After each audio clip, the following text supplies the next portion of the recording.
Okay, sa ngayon, mag-aaral tayo mga kapatid ng isang napakagandang aral ayon sa panulat ni Solomon sa kanyang aklat na Kawikaan, Brother Miguel.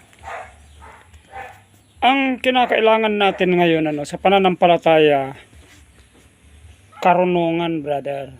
Karunungan. Dahil ang karunungan, siya ang nagpapaunawa sa atin kung ano ang pananampalataya. Kung wala tayong karunungan upang ating isipin at unawain ang pananampalataya, para lang sasabihin natin na, may pananampalataya ako, pero hindi natin nalalaman yung malalim na kahulugan ng pananampalataya. Kaya nga dito, kinakailangan natin magkaroon ng karunungan. At ang karunungan, ayon kay Solomon, ito yung pinakamahalagang bagay sa tao. Sabi niya dito, umpisahan natin dito sa verse 7. Sabi niya dito, karunungan ay pinakapangulong bagay, kaya't kunin mo ang karunungan. Oo, sabi niya, no? So, kunin mo ang karunungan. Oo, sa lahat mong kukunin ay kunin mo ang unawa. Verse 8. Iyong ibuniyo siya at kanyang itataas ka. Kanyang dadalhin ka sa karangalan pagka iyong niyakap siya. Ang verse 9. Siya'y magbibigay sa iyong ulo ng putong ng biyaya. Isang putong ng kagandahan ay kanyang ibibigay sa iyo. Itong karunungan ngayon, mga kapatid, samantalang si Solomon ay kanyang pinag-isipan at inunawa na ang karunungan, ito ang kakailanganin nating sumasampalataya sa kanya upang malaman natin, maunawaan ang pag-ibig ng ating Panginoong Diyos, ang kanyang panukala sa atin kung paano niya tiniis na ibinigay ang kanyang anak sa atin. Inihandog niya sa ating lahat upang magkaroon tayo ng kaligtasan. At sa pamamagitan din niya, binigyan niya tayo ng pangunawa upang maunawaan natin. Dahil kung wala ang ating Panginoong Hesus, hindi natin mauunawaan ang pag-ibig ng ating Panginoong Diyos. Tulad nung sinasabi ni Juan.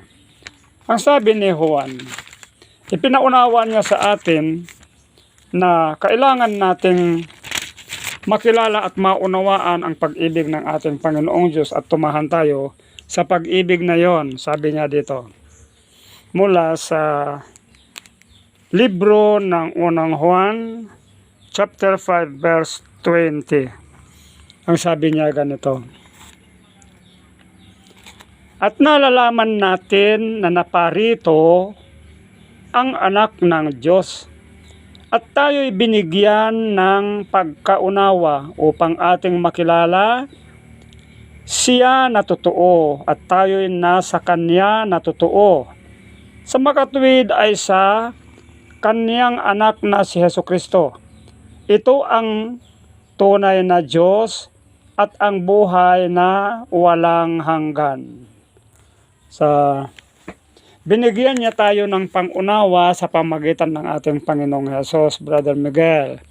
So mga kapatid, kapag tayo ay naka-anchor sa Panginoon, o nakipag-isa tayo sa Panginoong Hesus, binibigyan niya tayo ng pangunawa upang makilala natin siya, maunawaan natin kung ano ang pananampalataya. Dahil ang pananampalataya, ang kanyang ipinanunukala o kanyang pinatututuhanan ay ang mga bagay na hindi pa natin nakikita. Tulad nito, basahin natin Ang sabi niya, isinulat ito ni Pablo sa kanyang sinulat sa mga Hebreo. Sabi niya, mula sa Hebreo chapter 11 verse 1. Ito yung sinabi niya, tingnan natin. Ngayon, ang pananampalataya ay siyang kapanatagan sa mga bagay na hinihintay, ang katunayan ng mga bagay na hindi nakikita. Dito, Brother Miguel, mga kapatid, yung ating hinihintay ay ang mga bagay na hindi pa nakikita, tulad ng inaasahan natin na pagbabalik ng ating Panginoong Hesus. No? Sumasampalataya tayo na babalik siya upang kunin niya tayo. Naniniwala tayo sa kanyang mga sinabi. Ngayon dito, dahil nagkaroon tayo ng karunungan na unawain ang pananampalataya, may pag-asa tayo sa ating hinihintay na mga bagay na hindi pa nakikita. At yan ang mga inihanda ng ating Panginoong Diyos. Sa mga bagay na nakikita natin ngayon, lilipas lahat ang mga bagay na ito. At ang kanyang inihanda ay ang mga bagay na hindi pa nakikita. Ito yung kanyang sinabi rin. Sinulat din ito ni Pablo sa kanyang sulat sa unang Korinto. Basahin natin ang kanyang sinabi, chapter 2 ng 1 Corinthians verse 9. Sinabi niya ganito. Ayon din sa pananampalataya, makita natin kung paano niya ipinadama, kung paano niya pinatunayan na dahil sa pananampalataya may hinihintay tayo. Sabi niya dito gano'n, datapwat gaya ng nasusulat, ang mga bagay na hindi nakita ng mata at ninarinig ng tainga, ni hindi pumasok sa puso ng tao, anumang bagay na inihanda ng Diyos sa kanila na nangagsisiibig sa Kanya. Dahil sa pananampalataya natin, mga kapatid, Brother Miguel, yung mga bagay na inihanda sa atin ng ating Panginoong Diyos, hindi pa nakita, hindi pa narinig, hindi pa pumasok sa puso ng tao. Kaya nga dito, nangangailangan tayo ng pagtitiwala. At ang pagtitiwalang yan, dahil sa ating pananampalataya. Sa ating pananampalataya, binibigyan tayo ng ating Panginoong Diyos ng karunungan na unawain yung kanyang mga sinasabi. Binigyan niya tayo ng karunungan upang siyasatin natin, hanapin natin ang mga bagay na pangako niya. Bagaman nangangako na siya, na hindi pa natin nakikita, ito yung ating inaasahan.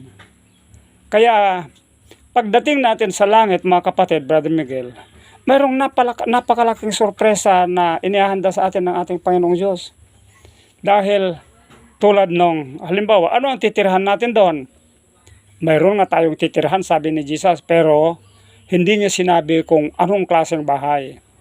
Ano ang ginamit niya, ano ang mga materyales, at kung ano ang nasa loob ng bahay na yan. Sorpresa lahat ito.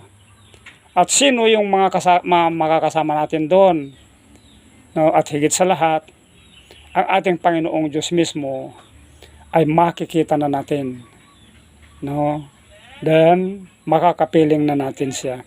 Kaya, mga kapatid, pagtibayan natin ang ating kalooban, ang ating pananampalataya, palakasin natin, patatagin natin ang ating puso sa pagtitiwala at paghihintay sa mga bagay na kanyang inihanda. Magandang araw sa lahat ng mga kapatiran dito sa Villaflor at sa lahat na makakapakinig dito sa maikling aral natin ngayon.